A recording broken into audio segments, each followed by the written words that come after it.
The alien fleet hung in space, frozen with terror. Where a moon had been just moments before, there was now only empty space. Not even debris remained. The USS Defiance had erased it from existence with casual ease. "Impossible," Admiral Crix whispered from his flagship. "No weapon can do that." Jake's holographic image appeared on every ship's bridge simultaneously. "Admiral, you're thinking like a three-dimensional being. Humans learned to think in higher dimensions long ago." On the bridge of the USS Defiance, Jake stood next to control stations that operated themselves.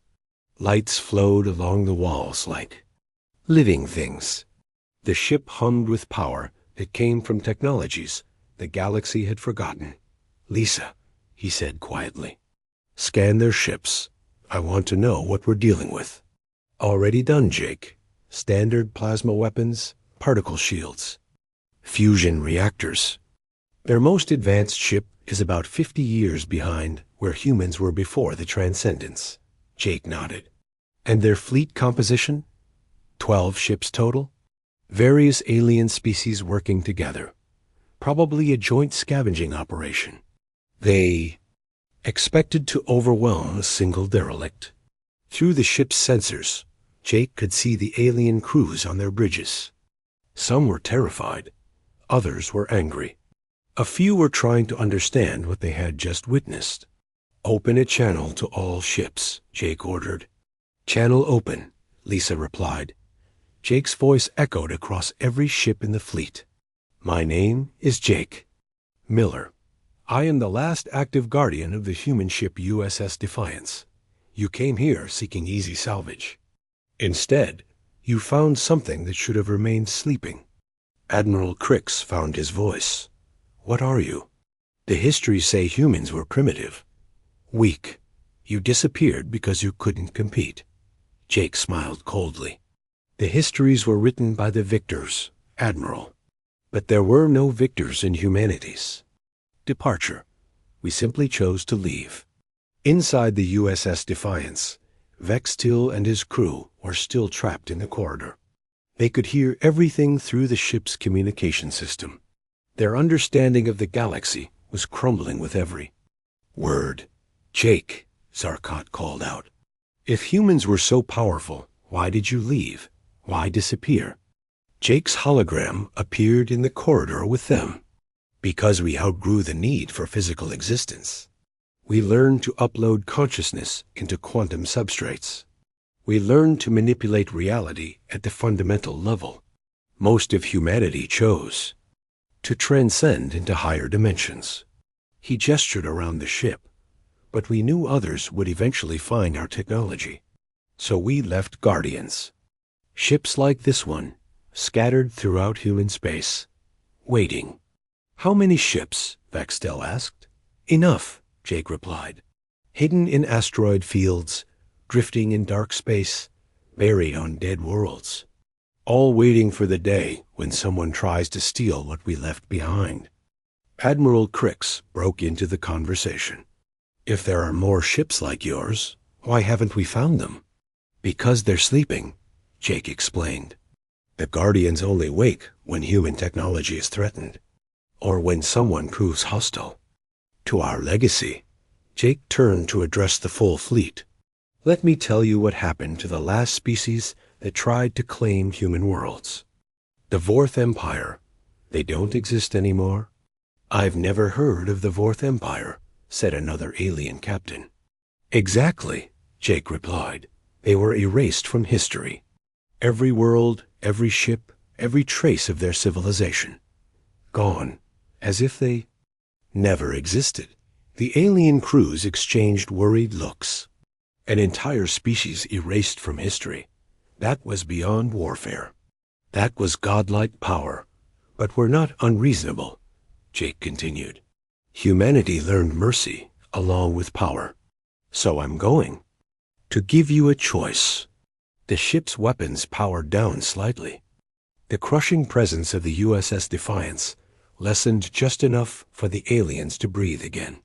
"You can leave this system now and spread the word."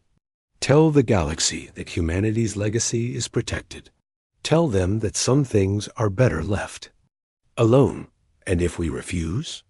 Admiral Crix asked. Jake's expression became serious. Then you join the archives. Your consciousness uploaded to our databases. Your knowledge preserved for eternity. But your physical forms would cease to exist. That's not death, observed one alien captain. That's slavery. Is it? Jake asked. Lisa, would you like to comment? Lisa's voice filled all the ships. I chose to upload my consciousness when my body was dying. I am more alive now than I ever was in flesh. I can experience the universe in ways no biological being can understand. I can think at the speed of light. I can exist in multiple places simultaneously. But are you still human? Asked Vextil. I am what humanity became, Lisa replied. Evolved, transcended, free from the limitations of matter and energy. Jake walked closer to the aliens trapped in his ship. Your species still think in terms of life and death. Humans learn to think beyond those concepts. We are not gone. We are simply elsewhere. He gestured to the stars visible through the transparent walls. Out there, in dimensions you cannot perceive, humanity builds new realities. We create universes. We explore concepts that have no names in your languages. Then why guard these old ships? Zarkot asked. Why care about primitive technology? Because it's where we came from, Jake replied. These ships represent our journey from a single world to masters of reality. They are museums of our growth. And some of us choose to remain connected to our physical origins. The USS Defiance began to move. Slowly at first, then faster. The alien fleet found themselves being herded toward the edge of the system by invisible forces. Time to go, Jake announced. Return to your homes. Tell your people what you saw here. And remember this warning. What warning? Admiral Crix asked. Jake's image appeared one final time, larger than before. His voice carried the weight of absolute authority. Humanity is watching. We see every world, every ship, every attempt to claim what we left behind. Most of the time, we do nothing. We let the younger species play with our abandoned toys. The alien ships were now moving faster, pushed by forces they could not resist. But when someone threatens our true legacy, when someone tries to steal the knowledge that could remake reality itself, we act. And when we act, entire civilizations vanish from history. The fleet reached the edge of the system. The USS Defiance released them from its grip. Go now. Spread the word. Tell them that the sleeping giants are not as dead as they appear. Tell them that humanity's children still guard their inheritance. One by one, the alien ships jumped to hyperspace. Soon, only the USS Defiance remained in the system. Jake released the scavenger crew from their prison. They hurried back to their ship in silence. As the Kethmoran prepared to leave, Vextil sent one final message. Human Jake, will we see you again? Jake's reply came from the USS Defiance as it began to power down. That depends on you, Captain. Stay away from human space, and you'll never see us again. But if you return seeking to steal from us, ... The ship began to fade, becoming translucent. Within moments, it was invisible, except for a faint shimmer in space. We'll be waiting, Jake's voice whispered across the void. The Kethmoran jumped to hyperspace, carrying news that would change the galaxy forever.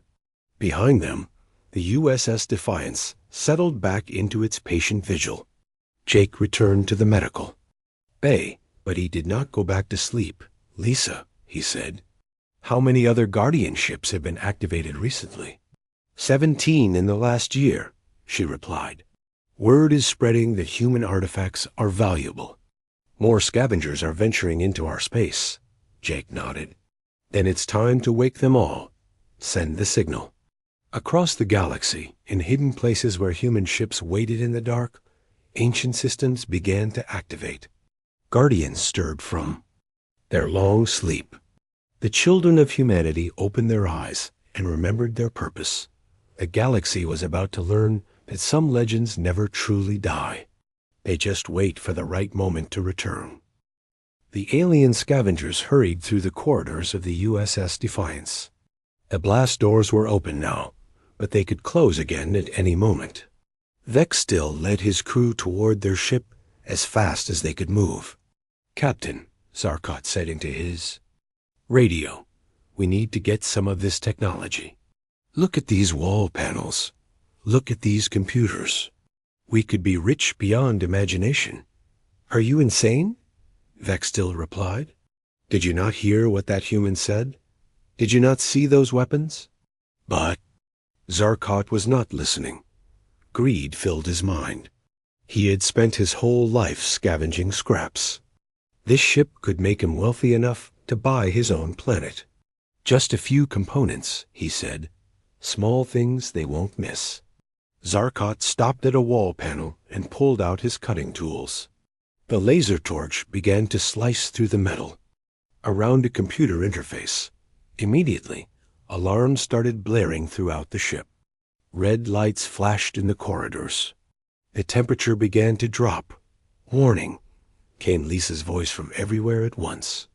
"Unauthorized removal of ship components detected. Initiating defense protocols." "You fool!" Vex still shouted at Zarkot. "What have you done?" The blast doors began to close again. This time they moved faster, much faster. The aliens ran toward their ship, but the doors were closing ahead of them. "Lisa," Jake's voice echoed through the halls. "Full defensive measures. Protect the ship." "Acknowledged," Lisa replied. The corridor lights went out. Emergency lighting kicked in, bathing everything in red. The artificial gravity began to fluctuate. The aliens found themselves floating and slammed back to the floor.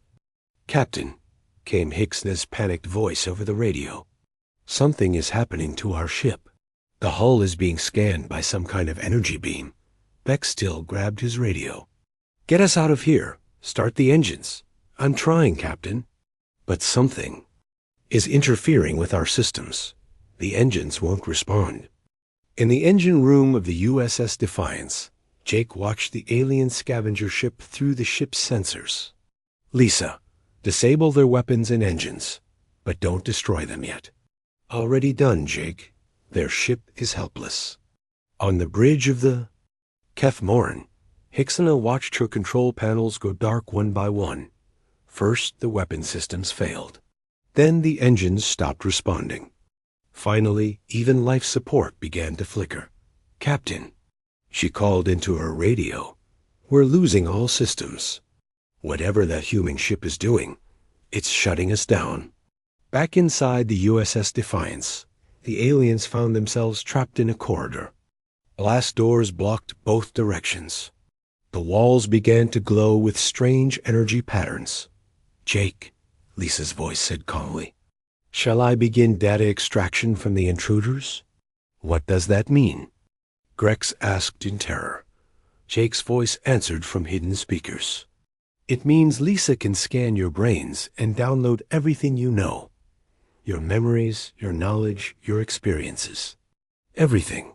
The energy patterns in the walls grew brighter.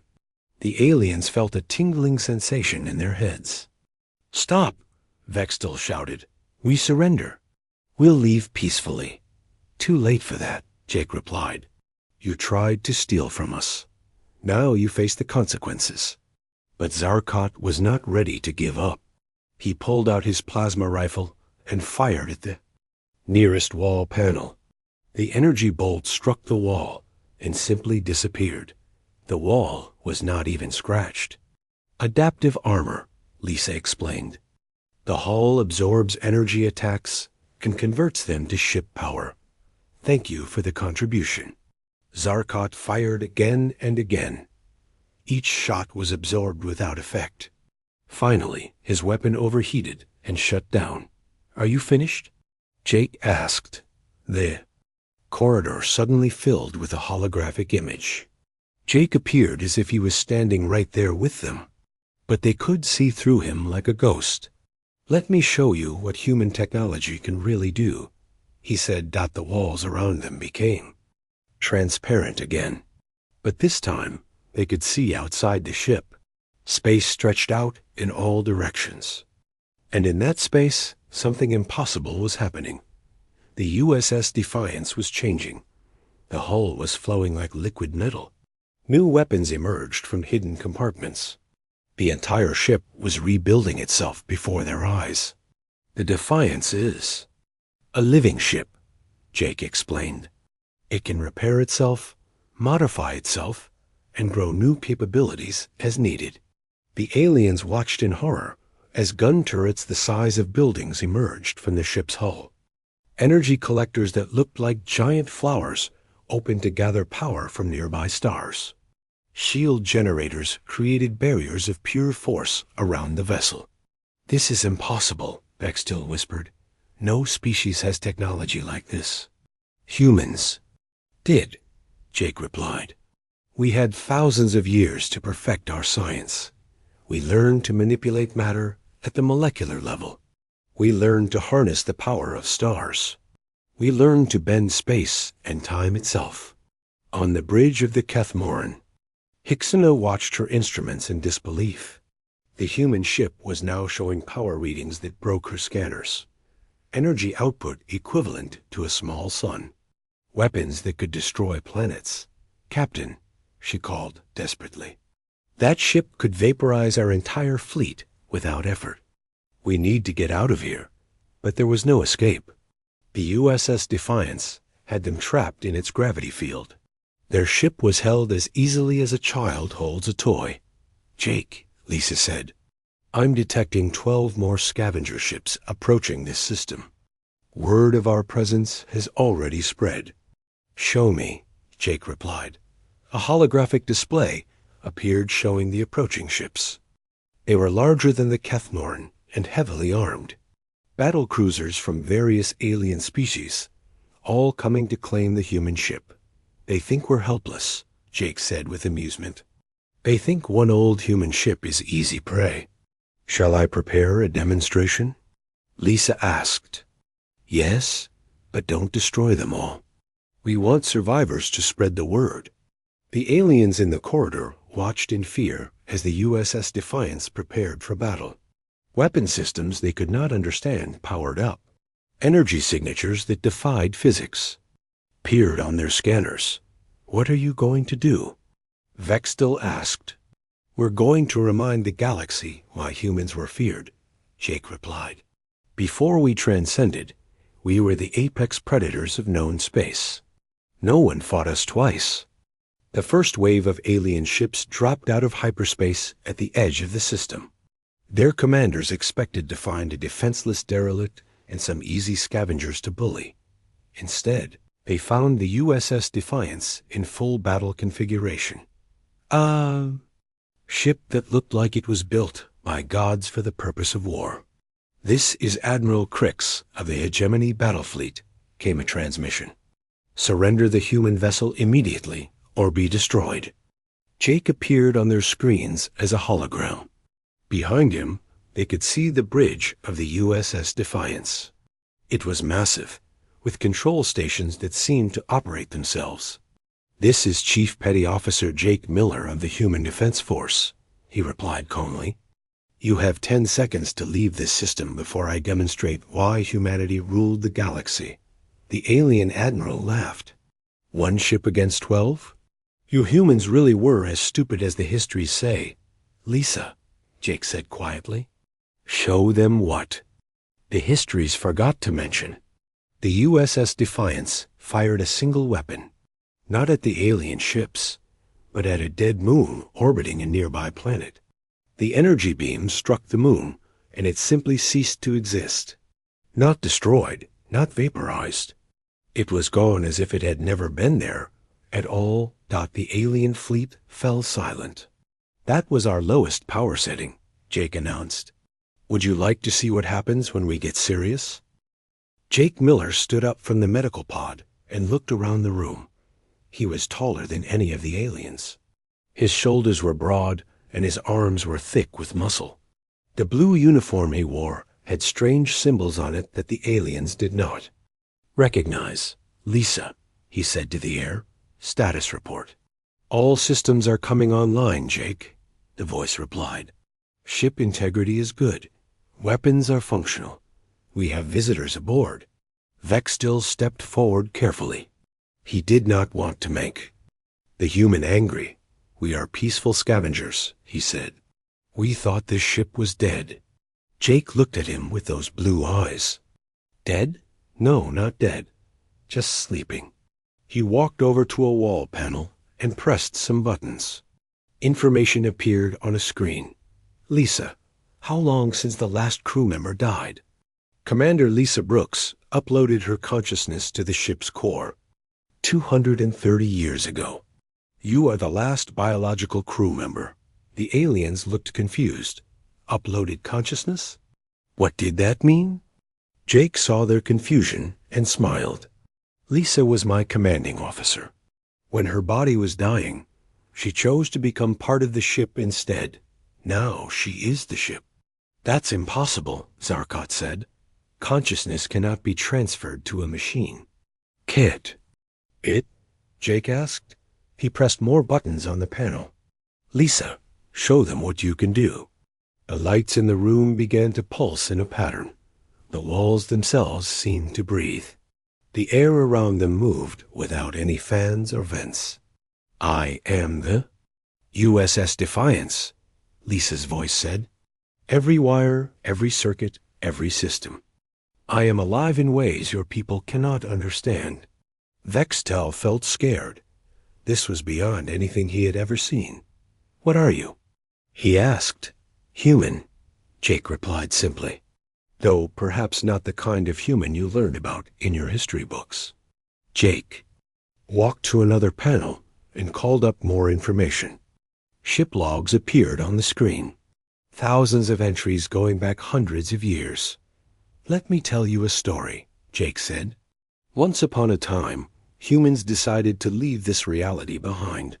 We found ways to exist beyond physical form, beyond matter and energy. Most of us chose to transcend."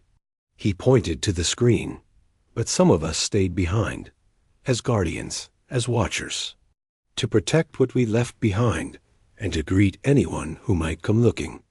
"You're saying humans didn't go extinct?" Grex asked. "Extinct?" Jake laughed. "We evolved. We became something more. But we knew that others would eventually find our old worlds and our old ships, so we left guardians."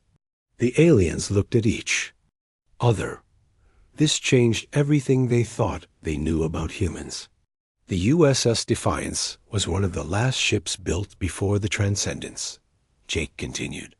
It was designed to be more than just a warship.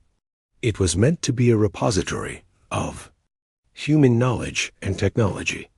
"Lisa, show them the archives," he said. The walls around them became transparent.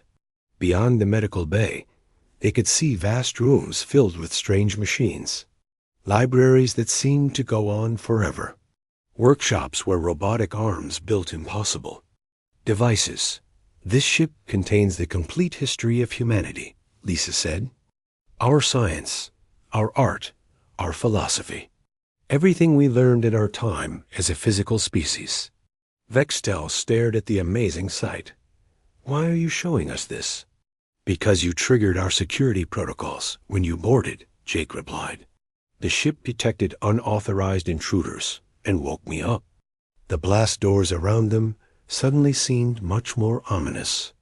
"Security protocols?" Zarkot asked nervously. "The USS Defiance is programmed to protect human knowledge and technology," Lisa explained. "When scavengers board the ship, I am authorized to take defensive action." The lights in the room changed from white to red. Warning sounds began to echo through the halls. "However," Jake said, holding up his hand, "I have the authority to override those protocols. If I choose to." Vik still understood the threat. "What do you want from us?" Nothing, Jake replied. I want you to leave. Return to your ship and forget you ever found this place. And if we refuse? Jake smiled again. That same cold smile from before. Lisa, show them the weapons. The walls became transparent again. This time they could see the gun decks. Massive weapons that dwarfed anything on their scavenger ship. But these weapons were not simple cannons. Plasma. Lances that can cut through a moon, Lisa said casually. Gravity bombs that create black holes. Reality shapers that can rewrite the laws of physics in a localized area. The aliens stared in horror. Weapons like that should not exist. How is this possible? Bextil whispered. Humans had a lot of time to develop technology, Jake explained. Thousands of years. And we were very motivated. The universe is a dangerous place. He walked closer to the aliens. They backed away instinctively. You see, your history books were wrong about us, Jake said. We weren't peaceful farmers and traders. We were warriors. Explorers. Scientists. We conquered death itself. But you disappeared. Ixnaz's voice came over their radios. The historical records show that humans vanished from the galaxy. We didn't vanish, Jake replied. We graduated. Like students leaving school to become teachers. Most of humanity moved on to higher forms of existence. He gestured around the ship. But we left guardians behind. Ships like this one. Waiting. In the dark corners of space. Watching over our legacy. How many ships like this are there? Zarkot asked. Enough, was all Jake would say. The red lights began to pulse faster. The warning sounds grew louder. Time to make a choice, Jake said. Leave now, and tell no one what you found here. Or stay and become part of our archives. You would kill us? Vextel asked. I would preserve you, Jake corrected. Your consciousness would be uploaded to our databases. You would live forever, but as part of the ship, just like Lisa. The aliens looked terrified. Living forever, as part of a machine, was not their idea of mercy. We'll leave, Vextel said quickly. We'll leave and say nothing. Smart choice, Jake replied. But I want you to remember something. Humanity didn't disappear because we were weak. We disappeared because we became something beyond your understanding. The blast doors began to open with a grinding sound. Lisa will escort you back to your ship, Jake said. And then you will leave this system and never return. As the aliens hurried toward the exit, Jake called out one last time. Oh, and Captain Vextil? Tell the galaxy that humanity sends its regards. The boarding party moved through the dark hallways of the human ship. Their flashlights made moving shadows on the walls. Vextil led the way with 3 crew members behind him. Zarkot took the other 2 crew members down a different path. Remember, Vextil said into his radio, we want weapons, computers, and anything that looks valuable. Stay in contact. Copy that, Captain, Zarkot replied. His voice crackled through the radio. We're heading to what looks like the engine room. Vextil kept walking forward. The hallways were huge, big enough for creatures 3 times his size. The walls had strange patterns carved into them. Not decorations. They looked like they had a purpose. Captain, said Grex, one of his crew members. Look at this. Grex was shining his light on a wall panel. It was covered in symbols and buttons. But it was not simple like they expected. The panel had hundreds of small lights. Complex displays. Advanced interfaces. This looks sophisticated, Grex said. More sophisticated than our ships. Vextil frowned. Impossible. Humans were primitive. Everyone knows that. But as they walked further, they saw more advanced technology. Control panels with crystal displays. Metal, it seemed too. Repair itself. Doors that were perfectly sealed after 200 years. Captain, came Zarkot's voice over the radio. "You need to see this engine room. What did you find? Just get down here. Section C, Level 4. Vextel and his team found their way to the engine room. It was enormous. The ceiling was so high. They could not see it. Massive machines filled the space. But these were not simple engines. "By the void," whispered Vextel Dot, "the engines were works of art. Smooth curves of metal that seemed to flow like water. Power conduits that glowed faintly even though the ship was dead. And in the center was something that made no sense." "Is that what I think it is?" asked GREX Dot. It looked like a small star. A sphere of contained energy sitting in the middle of the engine room. It was dark now, but they could see the containment fields around it. Technology to hold a star in a bottle. "Humans didn't have this," Zarkot said. "They couldn't have this. This is beyond even our science." Vextil walked closer to the contained star. His scanner was going crazy. It showed energy readings that were impossible. Materials that should not exist. Engineering that was beyond anything he had ever seen. "Captain," came Hixna's voice from their ship, "I'm getting strange readings from your location." "What kind of readings?" "Power fluctuations. Very small, but they're there. That ship might not be as dead as we thought." Vex still felt a chill run through him. "Are you sure?" "The readings are. Faint, but consistent. Something is drawing power somewhere on that ship." Meanwhile, Zarkot was exploring another section.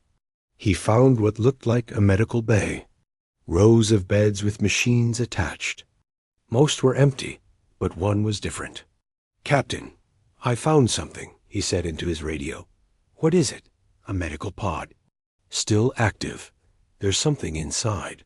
Zarkot moved closer to the pod.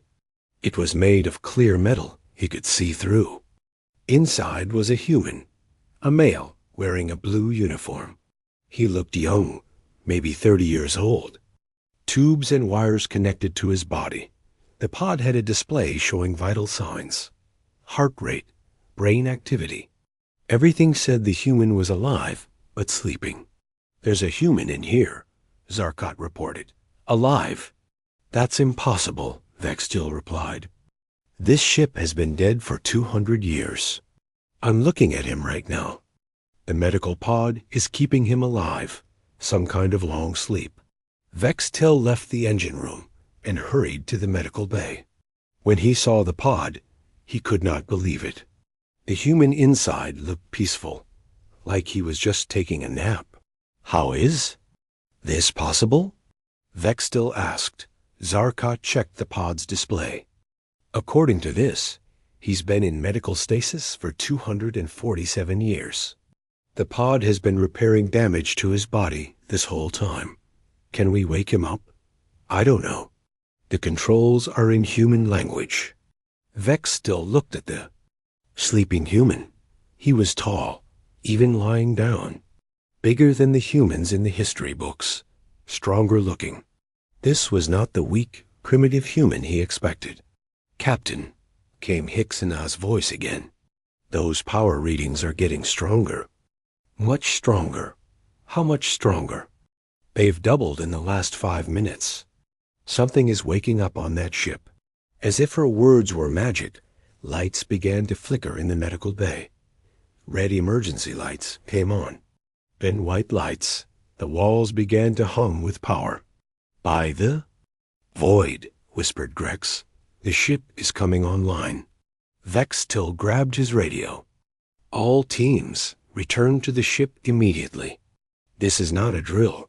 But as he spoke, glass doors slammed shut around them. Heavy metal doors that cut off their escape routes.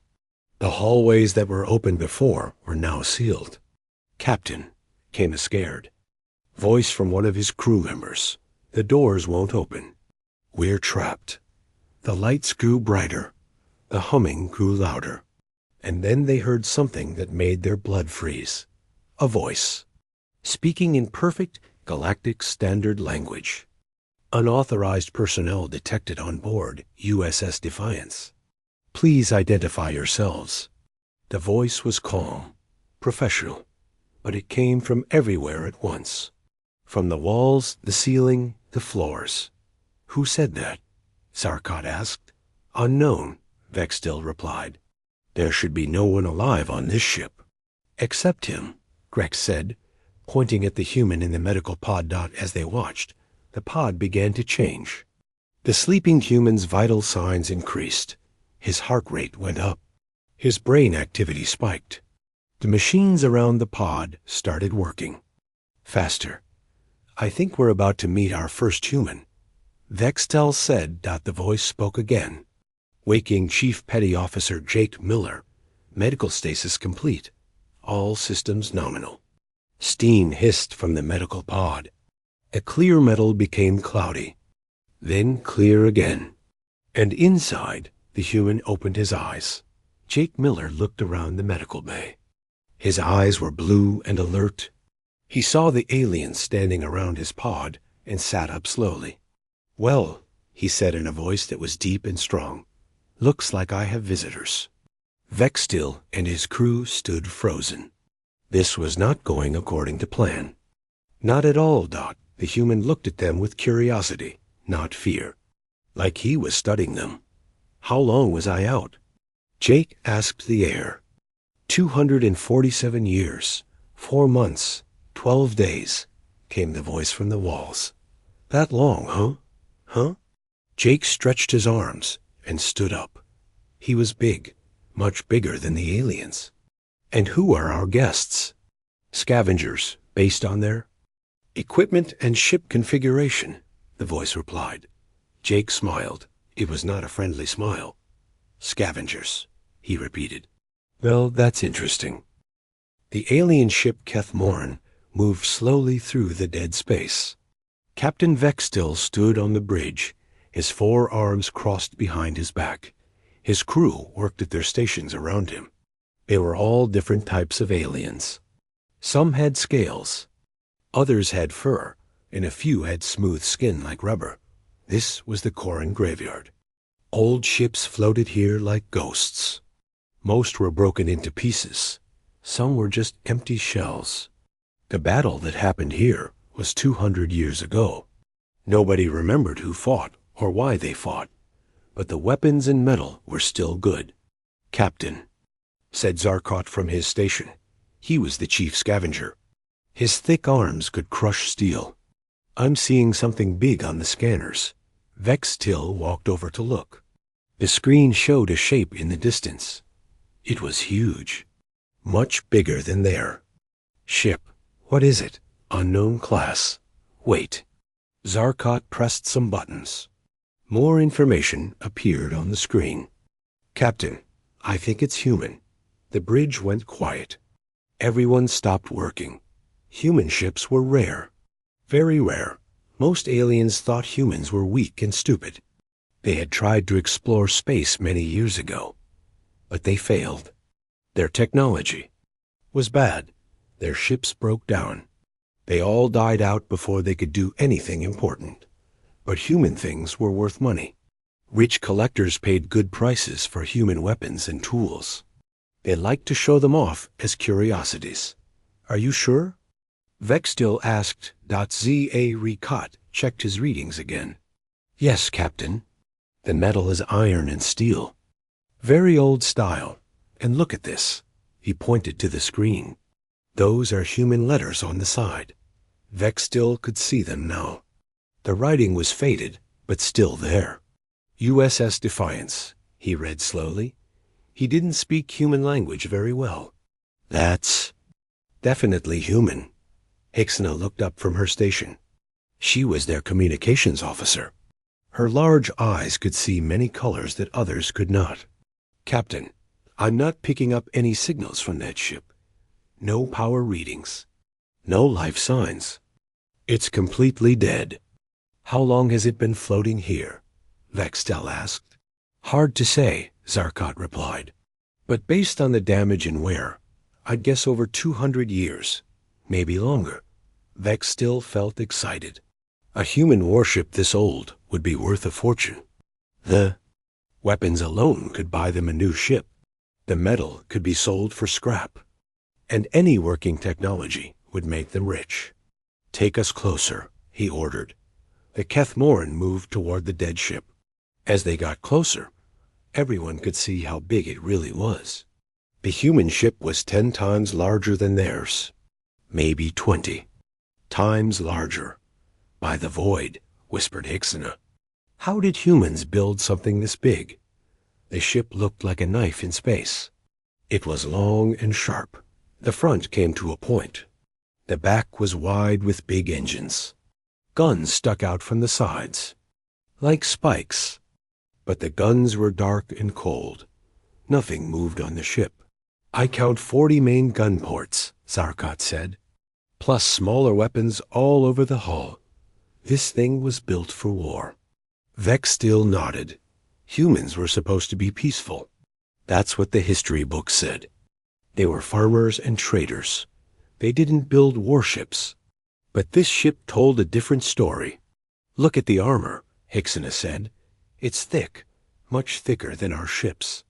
The human ship had big metal plates covering it. Some plates were cracked. Others had holes from old battles. But most were still strong. Vex still could see scorch marks from energy weapons. And deep cuts from projectile guns. "This ship saw combat," he said. "Real combat." They flew around the human ship slowly. It was damaged, but not destroyed. The engines were dark. The windows were black. But the main structure was solid. "I'm seeing docking ports," Zarkot reported. "We can attach our ship and board her." Vex still thought about it. Boarding dead ships was dangerous. Sometimes there were traps. Sometimes the life support failed. Sometimes things went wrong. But this was a human ship. Humans were primitive. Their technology was simple. What could go wrong? "Prepare a boarding party," he ordered. "Zarkot, you're with me. Bring cutting tools and scanners. Hixina, monitor us from here." "Yes, Captain," they both replied. Vex still went to his quarters to get his equipment. He put on his spacesuit and checked his weapons. This would be easy. Money. Human ships were not complicated. They would go in, take what they wanted, and leave. He thought about what they might find. Old computers with human data. Weapons that collectors would pay for. Maybe even human bodies for the museums. Some rich aliens liked to display primitive species. An hour later, the boarding party was ready. 6 crew members total. They had cutting, tools, scanners, and weapons. The Kethmoran attached to the human ship with a docking tube. "All systems green," Hixina reported from the bridge. "No power detected on the target ship. No atmosphere, no gravity." Vex still nodded. "We go in fast. Take what we can carry. Don't waste time looking at junk." He opened the airlock door. The docking tube connected to the human ship. Beyond the tube was darkness. Cold, empty darkness. "Stay close," Vexdell told his crew. "Watch for weak floors and broken walls." They floated through the tube and into the human ship. Their lights cut through the dark. The walls were made of thick metal, much thicker than expected. The hallways were wide, very wide. Why? Did humans need such big hallways? Asked one crew member. Vexdell didn't answer. He was looking at the walls. The metal was not simple iron and steel. It was something else, something that looked advanced. There were patterns in the metal, designs that seemed to serve a purpose. This doesn't look primitive, he thought to himself, but he didn't say it out loud. His crew was counting on a big payday. And so was Edat. They moved deeper into the human ship. The darkness seemed to swallow their lights. And somewhere in that darkness, something was beginning to wake up.